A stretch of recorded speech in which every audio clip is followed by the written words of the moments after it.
বিসমিল্লাহির রহমানির রহিম।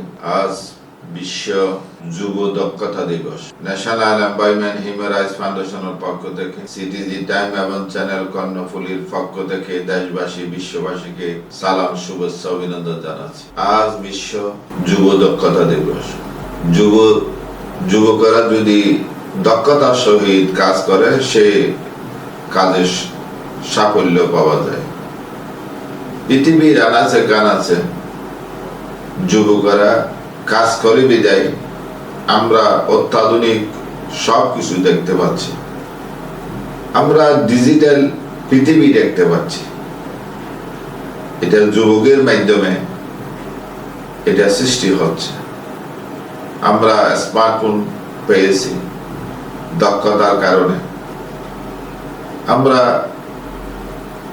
এক প্রান্ত থেকে অন্য প্রান্তে চলে যাচ্ছি বিমানে করে। সেটা যুবকদের কর্মের ফসল। আমরা উন্নয়ন মডেল হিসাবে দেখতে পাচ্ছি বিভিন্ন দেশ, সিঙ্গাপুর, মালয়েশিয়া, কুয়েত, কাতার, আরব রাষ্ট্রগুলি। আমাদের বিশেষ করে বাংলাদেশের মানুষগুলি ওখানে কর্মরত আছে। তারা কর্মের মাধ্যমে আমাদেরকে যেমন দক্ষতার সহিত কাজ করে বিদায় আমরা যে সুফল পাচ্ছি, আমরা ডলার পাচ্ছি, আমাদের বাংলাদেশের পরিবারগুলি শান্তিতে বসবাস করতেছে, সেটা যুবকদের ফসল।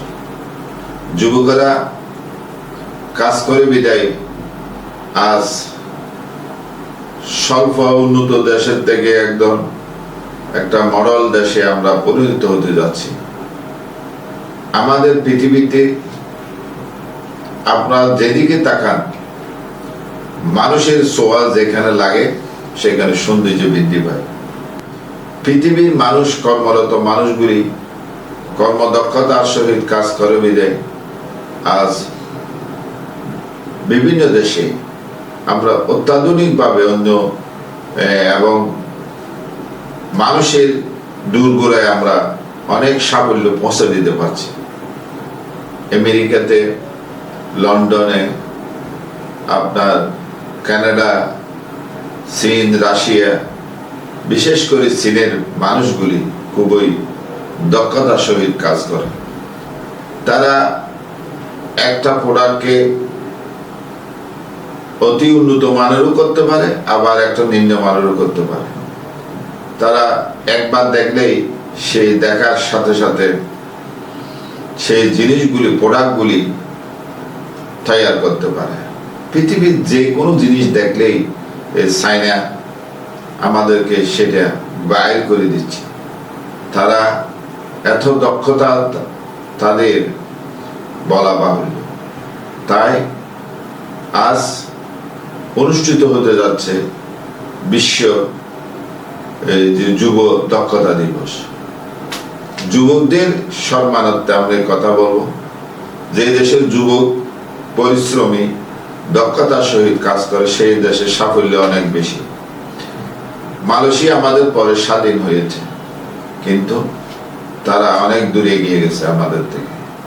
সিঙ্গাপুর অনেক তাদের সেই মেধা শক্তি দিয়ে তারা নিজের দেশকে উন্নতশীল দেশে পরিণত করতেছে।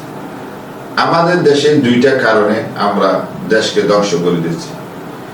আমাদের যুবকেরা কোটি কোটি মিলিয়ন ডলার পাঠাচ্ছে, আর আমাদের বিত্তবানেরা ব্যাংক থেকে সেই টাকা নিয়ে পালাইয়ে বেড়াচ্ছে।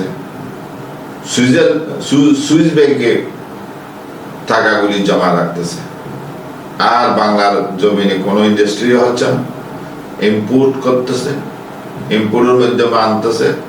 যেগুলি দরকার আছে সেগুলি আনে, যেগুলি দরকার নেই সেগুলি নিয়ে আসে। যার পরিপ্রেক্ষিতে আমার দেশ গরিব দেশ, গরিবে থাকি যাচ্ছে। এটা দায়ী দুইটা। বিত্তবানেরা তারা কোনো কাজ কাম নাই, তারা ব্যাংক থেকে টাকা লুট করে তারা বিদেশে প্রচার করে দিচ্ছে।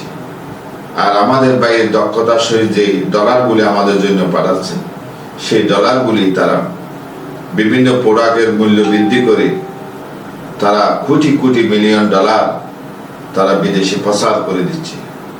এই জন্য আমাদের দেশটা গরিব থাকে যাচ্ছে।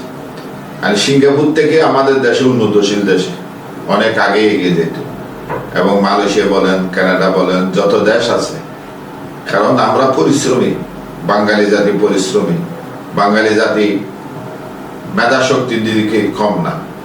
যার পরিপ্রেক্ষিতে আমরা যদি যুবকরা যদি যেভাবে পৃথিবীতে পানিতে কাজ করতেছে, ডলার পাঠাচ্ছে, সেই ডলারগুলি যদি আমরা ধরে রাখতে পারতাম, তাহলে আমরা 13 দেশ থেকেও আরো উন্নত দেশে পরিণত হতাম। আসুন আমরা দক্ষতার সহিত এই দেশকে এগিয়ে নেওয়ার জন্য কাজ করি। সাথে সাথে পৃথিবীর বিভিন্ন দেশে যে আমরা টাকা পাচার করছি, সেটা বন্ধ করার জন্য সরকারকে বিনীত নিবেদন করে আবেদন করি আজকের মতো বিদায় নিলাম। আল্লাহ হাফেজ।